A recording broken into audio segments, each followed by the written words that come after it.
김건희 특검팀 소속 파견검사 전원이 검찰 원대 복귀를 요청했습니다. 이 검찰청 폐지 법안이 통과되면서 수사와 기소 분리라는 취지와는 다른 수사와 기소가 결합된 특검 업무는 모순이라는 이유인데요. 이에 민주당은 검사들이 아직도 특권 의식에 사로잡혀 있다면서 집단 반발은 공무원법 위반한 형사처벌 대상이라고 비판했습니다. 정치권 소식 더불어민주당 원내 부대표인 이용우 의원, 국민의힘 전 대변인 송영훈 변호사와 함께합니다. 어서 오십시오. 안녕하십니까. 자, 정부 조직 개편안이 국무회의에서 의결되면서 검찰청은 1년 유예를 둔 내년 10월 2일 사라지게 됩니다. 이 과정에서 이재명 대통령은 검찰을 다시 한번 강하게 비판했습니다. 지금 검찰이 1심에서 무죄 난 사건 항소하면 그게 유죄로 바뀌는 확률이 얼마나 됩니까? 대충 한 5% 정도 됩니다. 최종적으로. 네. 5%가 이제 유죄로 뒤집어진다 이 말이에요. 네네. 그럼 95%는 무죄를 한 번 더 확인하기 위해서 항소심 가가지고 생고생하고 있는 거예요. 네, 그런 상황이죠. 네. 대법원은 어때요? 대부분은 저 1.2% 안 됩니다. 검사들이 되도 않는 거 기소해가지고 무죄 받고 나면 면책하려고 항소하고 면책하려고 상고하고 그러면서 국민들한테 고통 주는 거 아니에요? 항소심 가서 생고생하고 있다. 법조인이신 두 분 의견 들어보겠습니다. 우선 우리 이 의원님.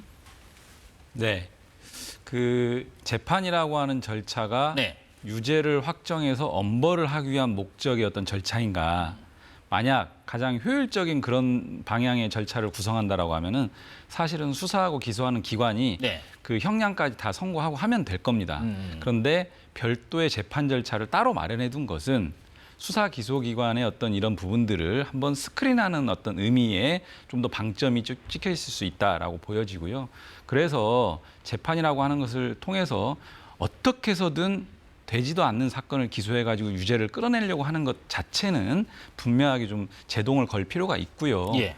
그 저도 이제 변호사를 해봤지만은 우리 의뢰인들하고 상담을 할 때 형사재판 같은 경우는 만약 검사가 구형한 내용보다 형량이 좀 적게 나오거나 또는 무죄가 나오면 3심까지 가는 것을 전제해야 됩니다라고 이제 안내를 많이 해요. 참 어떻게 보면 안타까운 지점이고요. 네네.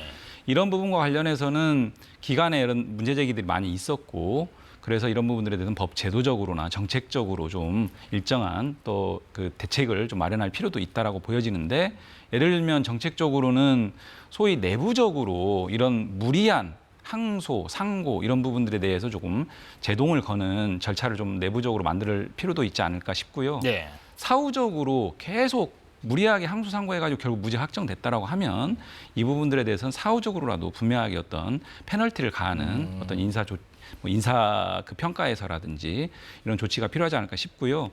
법률적, 제도적으로는 만약 항소 상고와 관련해서 무리하게 진행되는 부분들에 대해서는 네. 좀 걸러내는 그런 장치들도 좀 고민해 볼 필요가 있지 않을까 이런 생각입니다. 검사들이 되지도 않는 것을 자꾸 기소해서 이 면책하려고 하고 항소하고 혹은 뭐 상고하고 이러는 가운데 굉장히 국민들의 고통을 주고 있다. 또 지금 의견으로는 이 부분에 있어서는 어쨌든 페널티를 줘야 되는 거 아닌가 하는 말씀도 하십니다. 어떻게 생각하세요? 법학자나 혹은 현업 법률가가 그런 의견을 개진한다면 네. 그건 공론장에서 한번 논의해 볼 만한 소재는 될 수 있을 겁니다. 그런데 대통령의 언급이잖아요. 그러면은 일단 대통령께서 3심제를 부정하는 것인가? 라는 측면에서 부적절한 점이 있고 또 한 가지는 이재명 대통령 본인이 현재 5개 형사재판의 피고인입니다. 그중에서는 이미 1심에서 무죄가 나왔는데 검찰이 항소를 한 위증교사 사건도 있죠. 그러니까 본인이 이해 당사자라는 측면에서 적절하지 않아요. 그 공직선거법 위반 사건도 1심이 상세하게 유죄로 판결했습니다만 항소심에서 뜻밖의 무죄가 나왔다가 대법원이 전원합의체를 통해서 이것은 유죄가 맞다라고 바로잡은 케이스도 있지 않습니까? 그렇기 때문에 대통령이 이런 언급을 하면은 본인의 이해관계를 위해서 이런 언급을 하는 것인가 아닌가 하는 국민적인 오해를 받기가 쉽다고 생각합니다. 네네. 더더군다나 이번 달 말일에 그 대장동 본류라고 불리는 화천대유 대주주 김만배 씨 그리고 또 남욱 변호사, 정영학 회계사 이런 인물들에 대한 1심 선고가 예정되어 있습니다.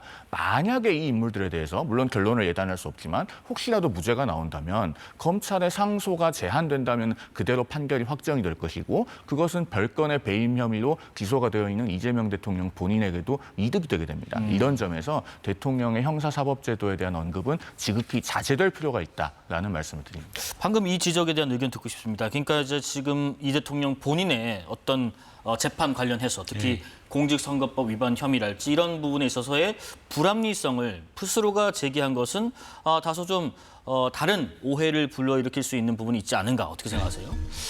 대법관 증언 문제도 그렇고 네. 이런 문제도 그렇고 또 뒤에 나오는 배임죄 폐지 문제도 그렇고 모든 것들을 좀 정치적 관점에서 이재명 대통령과 연결시켜서 얘기한다라고 하면 합리적인 어떤 정책 제안이라든지 법제도 개선조차도 사실상 물 건너갈 수도 있기 때문에 좀 그런 부분들은 좀 너무 나아갔다라고 생각이 들고요. 네. 3심제 자체를 부정하는 것이 아니라 합리적인 상소 절차를 좀 마련할 필요가 있지 않겠느냐라고 하는 취지로 네. 이해를 해주시면 될 것 같고 이 부분과 관련해서는 사실은 많은 의견들이 기존부터 나왔던 부분이기 때문에 국민적 고통들을 계속 외면할 수가 없는 부분 그런 차원에서 기간의 논의들을 바탕으로 의견을 개진한 부분이고 필요한 법제도 개선이라든지 정책적 방안을 마련하는 것은 어떻게 보면은 대통령의 책무이기도 합니다. 그런 방식으로 좀 이해를 해주면 좋을 것 같습니다. 합리적인 상소 절차라는 것들이 만약에 어떤 발현이 될 수 있다면 어떤 장치들이 뭐 있을 수 있을까? 혹은 이것은 지금 제도를 너무 좀 등한시해서 아쉽게 보는 측면에서 바라보는 것인가? 어떤 의견이세요? 일단 하급심에서 무죄가 나왔더라도 상급심에서 다시 세밀하게 판단을 해보니 유죄인 경우가 있습니다. 그런 경우에는 사실 정말로 처벌돼야 할 사람을 놓치지 않고 처벌해야 된다는 점에서 현행 제도가 크게 잘못된 것이 없다고 보여요. 물론 과거에 검찰의 관행적 항소나 관행적 상고가 없었던 것은 아닙니다. 네. 그런데 제가 현업 변호사 13년 차인데요. 적어도 관행적 상고는 예전보다 많이 줄었습니다. 1심과 2심이 공통적으로 무죄가 나오면 요즘은 검사가 상고를 웬만해선 잘 하지 않죠. 그리고 검찰 시민위원회 같은 것을 통해서 좀 중요성이 있는 사건인데 상소 여부를 신중하게 결정해야 되는 경우는 보완적으로 그런 의견들을 많이 참고하기도 합니다. 그래서 그런 제도는 법학계 또는 법조계에서 이미 많이 논의가 되고 있기 때문에 그것은 법조계에 맡겨둘 문제입니다. 문제는 대통령이 직접적으로 형사사법제도에 대해서 계속 언급을 하고 있기 때문에 그러면 이것이 이해충돌과 무관하지 않은 것이 아닌가라고 하는 국민적 의구심을 받을 수밖에 없는 것입니다. 너무 나간 해석을 하고 있다는 의견도 있으시고 이 의견 자체가 이미 공론화가 되고 있는데 대통령이 언급하는 것이 좀 부적절하다는 의견을 좀 받았는데 자 이런 가운데요. 김건희 여사 관련 의혹을 수사하는 민중기 특별검사팀 파견검사 전원이 원소속인 검찰청으로 복귀시켜달라라고 요청을 했습니다. 그러니까 검사의 중대 범죄에 대한 직접 수사 기능이 사실상 상실된 상황에서 수사검사의 공소 유지라는 것이 원칙적으로 금지도 됐는데 참 이와 모순되게 파견검사들이 직접 수사와 기소 또 공소 유지까지 결합된 특검 업무를 계속한 담당하는 것이 옳은가? 이게 참 혼란스럽다 이런 입장을 내고 있는데 지금 민주당에서는 검사들이 아직도 특권 의식에 사로잡혀 있다. 또 이러한 집단 반발은 굉장히 부적절한 부분이다. 이런 지적을 하고 있는 거죠? 네, 매우 부적절하고 그 집단 행동 금지라고 하는 국가공무법사 규정에 위반되는 저는 집단 시위, 집단 항명 이렇게 좀 규정을 하고 싶고요. 네. 대한민국의 어떤 공무원 세계에서 이런 방식의 행태들이 반복되는 그런 부처, 그런 공무원들이 있는지 의문입니다. 예를 들면 이번에 정부조직법 개정안 내용 중에 기획재정부, 기재부 분리가 있었습니다. 사실 통상적으로 기재부가 가장 파워가 세다 이런 의견들이 많은데 기재부 공무원들이 이렇게 집단적으로 어떤 의견을 피력하거나 반발하거나 이런 게 있습니까? 대한민국 공무원들은 국민의 어떤 공복으로서 여러 가지 주어진 일들을 차분하게 처리하고 열심히 처리하고 이런 것이 본분입니다. 네. 파견을 받았으면 파견제에서 성실하게 업무를 수행하면 되는 것이고요. 파견 업무가 종료돼서 복귀 명령을 받으면 복귀 명령에 따라서 다시 원소속으로 돌아가서 업무를 수행하면 되는 것인데 마치 정부조직법 개정안에 대해서 저렇게 비꼬는 방식으로 저렇게 자신들의 입장을 집단적으로 항명, 시위하듯이 하는 것이 과연 적절한 것인지 심지어는 저것은 국가공무법 위반에 따른 형사처벌 대상도 될 수 있고요. 저는 검사들의 저런 행태들이 오히려 국민적 공분을 일으키면서 검찰개혁에 명분만 제공할 것이다. 네. 자중자애했으면 좋겠습니다. 그런 부분은 어떻습니까? 지금 수사검사와 특별검사의 어떤 논리적인 차이가 있는가 하는 부분이요? 지금 보시면은 이 김건희 특검, 도이치모터스 주가 조작 의혹 왜 이렇게까지 왔습니까? 결국 자신들이 해야 될 일들을 다 방기하고 해태했기 때문에 특검이 출범을 한 거고요. 특검이 출범해서 임시적으로 수사와 기소를 같이 진행하는 부분을 일반적인 검사들의 수사 기소 분리와 결부시켜가지고 정보조직법 개정안을 비꼬아가면서 저렇게 집단 시위하는 것은 내용적으로 절차적으로 매우 잘못됐다 이렇게 말씀드립니다.